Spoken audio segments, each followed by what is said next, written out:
Comment démontrer qu'une fonction est continue en un point donné?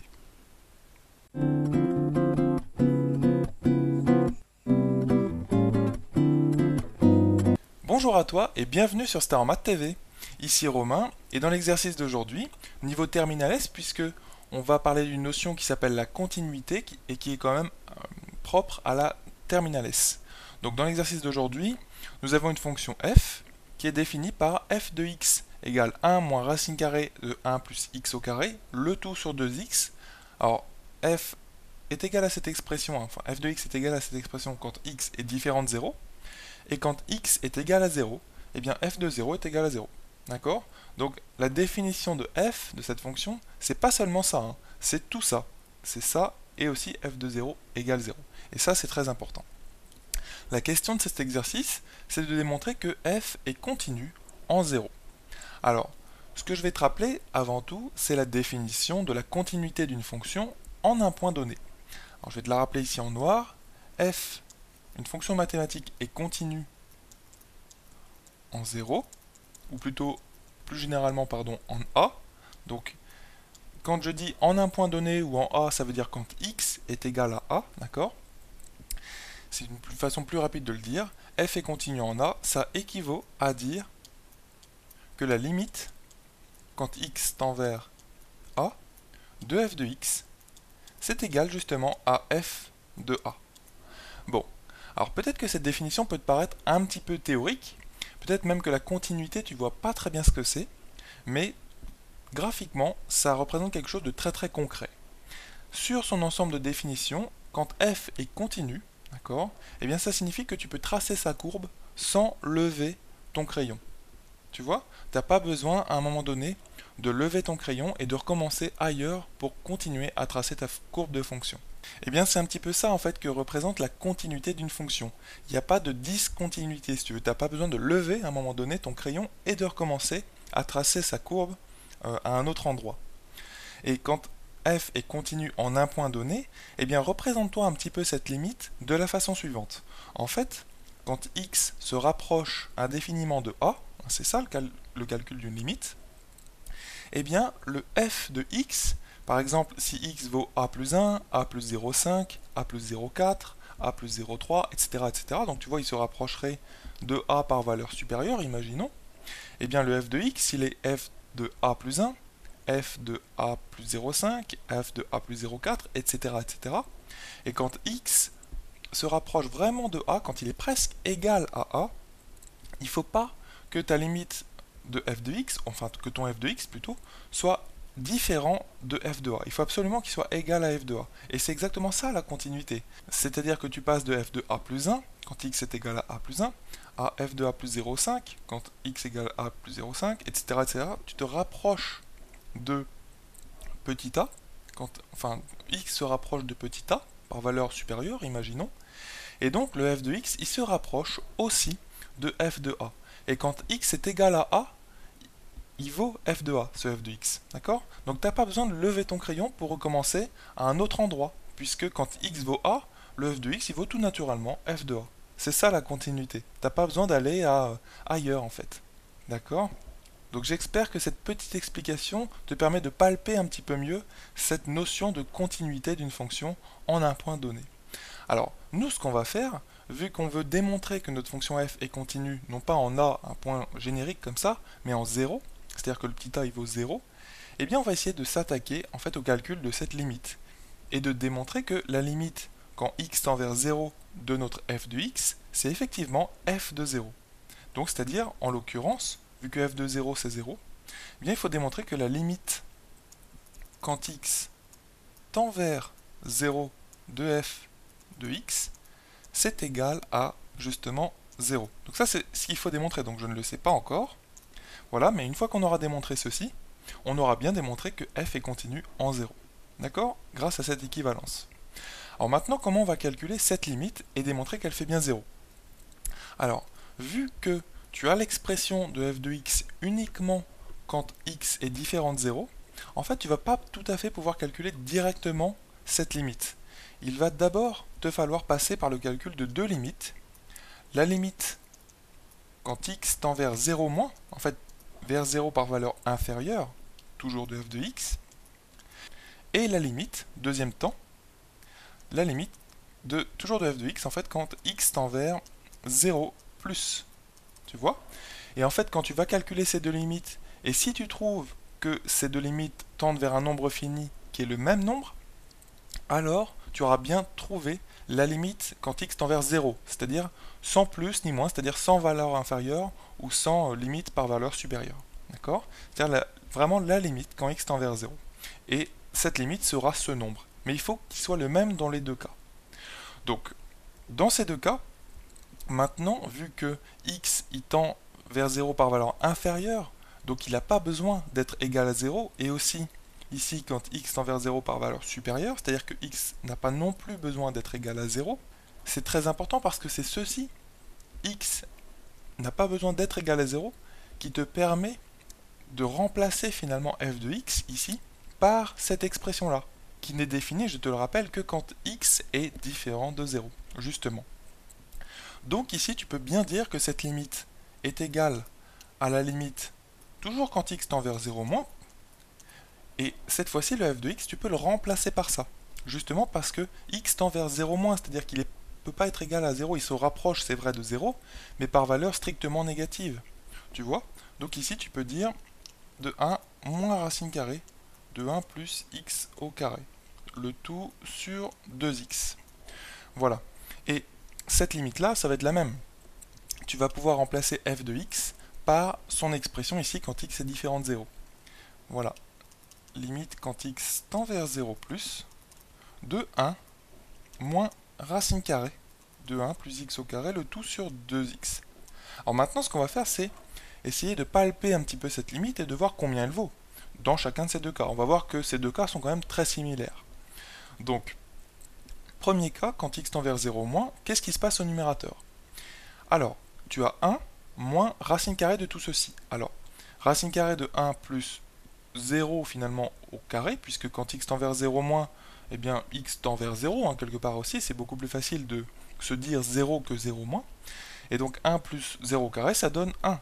Donc racine carrée de 1, ça donne 1. Donc au numérateur, tu vas obtenir quelque chose comme 1 ici moins 1.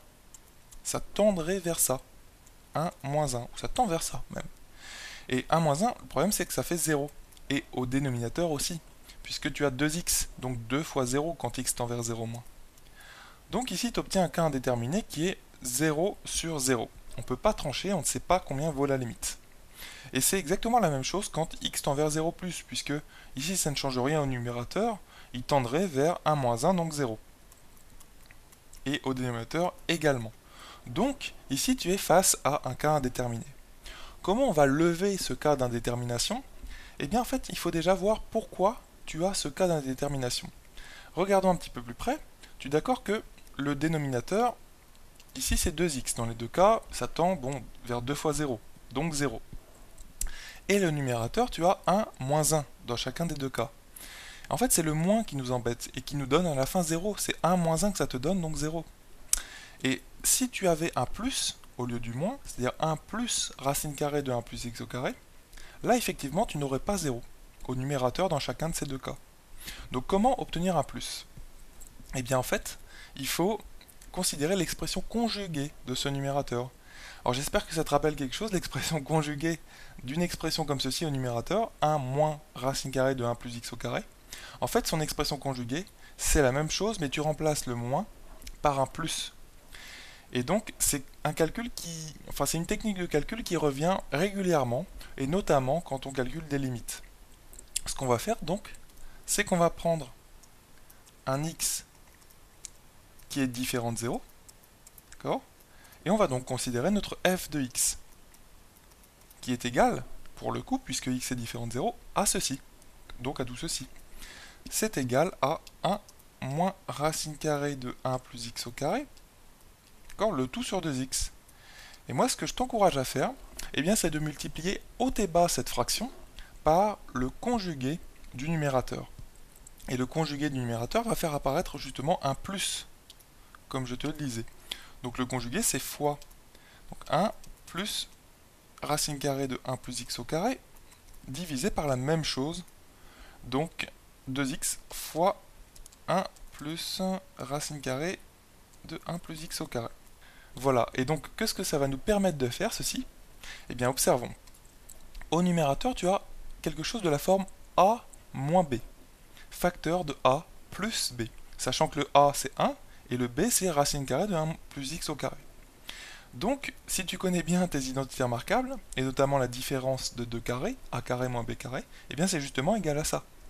Donc, ici tu peux noter que ça vaut 1 au carré moins racine carrée de 1 plus x au carré, le tout au carré, sur donc 2x facteur de tout ceci, donc l'expression conjuguée finalement du numérateur initial, donc 1 plus racine carrée de 1 plus x au carré. Voilà. Alors tu vas me dire, c'est peut-être un petit peu compliqué encore, mais qu'est-ce qui se passe ici? Ici, tu as quelque chose d'assez intéressant qui se passe, puisque tu vas obtenir, je mets le égal ici, 1, donc 1 au carré c'est 1, moins, alors, racine carrée de 1 plus x au carré, le tout au carré. Alors normalement, la racine carrée d'un nombre, le tout au carré, c'est la valeur absolue de ce nombre. Donc ici, tu serais obligé quelque part de mettre 1 plus x au carré en valeur absolue.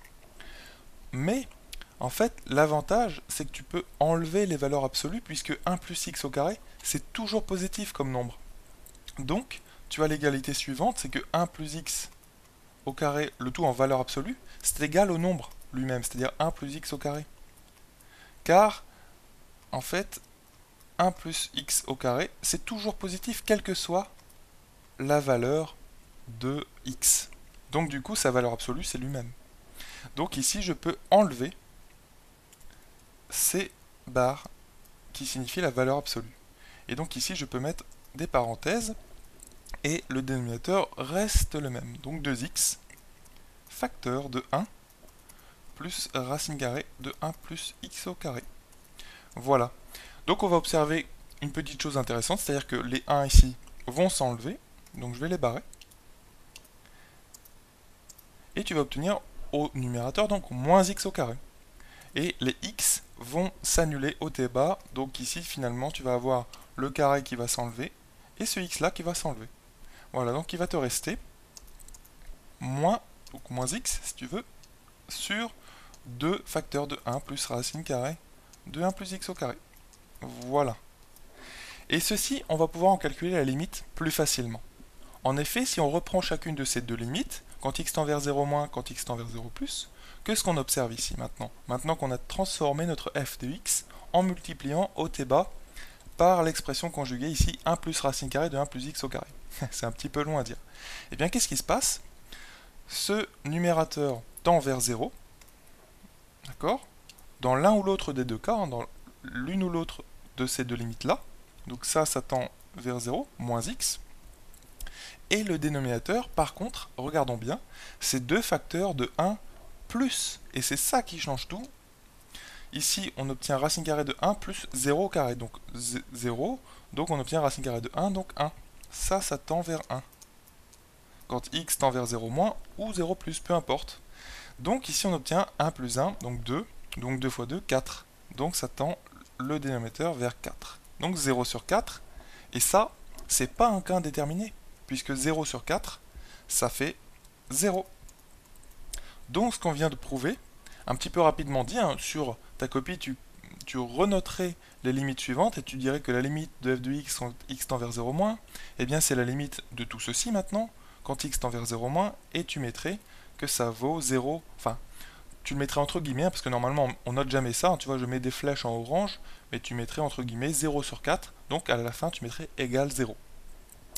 Et de la même façon, quand x tend vers 0 plus. Et donc ce qu'on vient de prouver, c'est que ces deux limites-là valent effectivement 0, une fois qu'on a levé le cas d'indétermination. Donc tu vois, elles valent 0. Donc finalement tu viens de prouver que cette limite-là, quand x tend vers 0, sans plus ni moins, donc sans que ce soit par valeur inférieure, sans que ce soit par valeur supérieure, c'est vraiment la limite quand x tend vers 0, d'une façon générale, entre guillemets. Limite quand x tend vers 0 de f de x, c'est égal à 0, c'est-à-dire ce même nombre-là. D'accord? Parce que je te rappelle que lorsque tu as calculé la limite de f de x quand x tend vers a moins et a plus, et que tu trouves que c'est le même nombre, eh bien la limite quand x tend vers a de ce f de x, c'est ce nombre. D'accord? Et là, ce qu'il faut dire encore, c'est que f de x, enfin la limite quand x tend vers 0 de f de x égale 0, et ce 0, c'est aussi f de 0. Donc à la fin, tu peux mettre égal f de 0. Il ne faut pas oublier de le mettre d'ailleurs, puisque ceci, ça te permet d'obtenir cette partie-là de l'équivalence. Limite quand x tend vers 0 de f de x égale f de 0. Tu vois? Donc tu démontres bien, en utilisant cette équivalence, que f est continu en 0. Voilà. Voilà comment on a démontré cette continuité en 0. D'accord? Et en fait, comment on a calculé, au niveau technique de calcul de limite, comment on a calculé ces deux limites-là en multipliant en fait haut et bas ce quotient par l'expression conjuguée du numérateur. C'est un petit peu long à dire, et j'espère que tu as compris la technique de calcul qu'il y a derrière, qui te permet en fait de remplacer un moins par un plus, et d'utiliser l'identité remarquable a carré moins b carré, qu'on voit apparaître ici. D'accord? Donc il y a plusieurs petites précautions qu'il faut prendre, et notamment, tu as vu, j'ai pu remplacer la valeur absolue de 1 plus x au carré par 1 plus x au carré lui-même. Voilà, j'espère que tu as bien compris cet exercice important sur la continuité d'une fonction en un point donné.